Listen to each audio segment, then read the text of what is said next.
Hello, boys and girls. Today is Thursday, May 7th, and I'm going to read you a chapter from Charlie and the Chocolate Factory by Roald Dahl. Today we are on chapter 7 called Charlie's Birthday. Happy birthday! Cried the four old grandparents as Charlie came into the room early the next morning. Charlie smiled nervously and sat down on the edge of the bed. He was holding his present, his only present, very carefully in his two hands. Wonka's Whipple Scrumptious Fudge Mellow Delight, it said on the wrapper. The four old people, two at either end of the bed, propped themselves up on their pillows and stared with anxious eyes as the candy bar in Charlie's hands. Mr. and Mrs. Bucket came in and stood at the foot of the bed watching Charlie. The room became silent.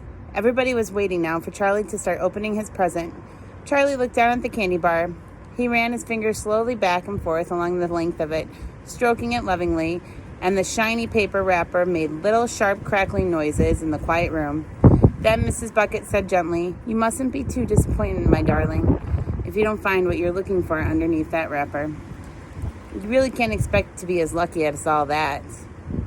"She's quite right," Mr. Bucket said. Charlie didn't say anything.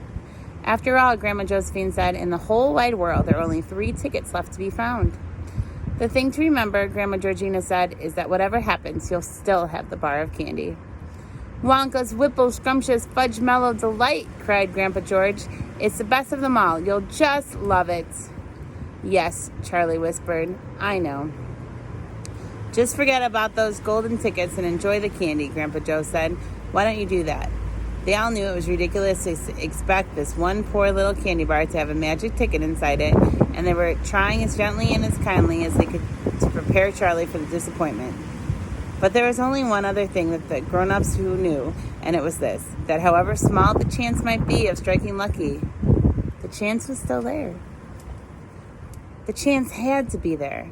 This particular candy bar has had as much chance as any other of having a golden ticket, and that was why all the grandparents and parents in the room were exactly just as tense and excited as Charlie was, although they were pretending to be very calm.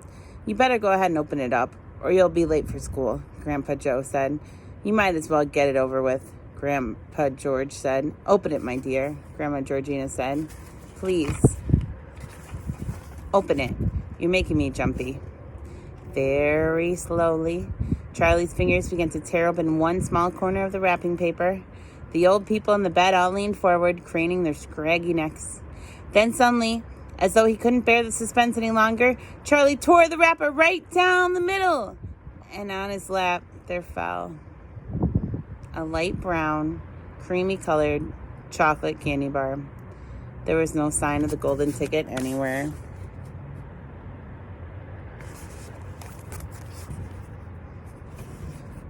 "Well, that's that," said Grandpa Joe brightly. "It's just what we expected." Charlie looked up. 4 kind old faces were watching him intently from the bed. He smiled at them, a small, sad smile, and then he shrugged his shoulders and picked up the candy bar and held it out to his mother and said, "Here, Mother, have a bit. We'll share it. I want everybody to taste it." "Certainly not," his mother said, and the others all cried, No, we wouldn't dream of it. It's all yours." "Please," begged Charlie, turning around and offering it to Grandpa Joe. But neither he nor anyone else would take even a tiny bite. "It's time to go to school, my darling," Mrs. Bucket said, putting an arm around Charlie's skinny shoulders. "Come on, or you'll be late." So tomorrow, on Friday, we will read Chapter 8, 2 more golden tickets found.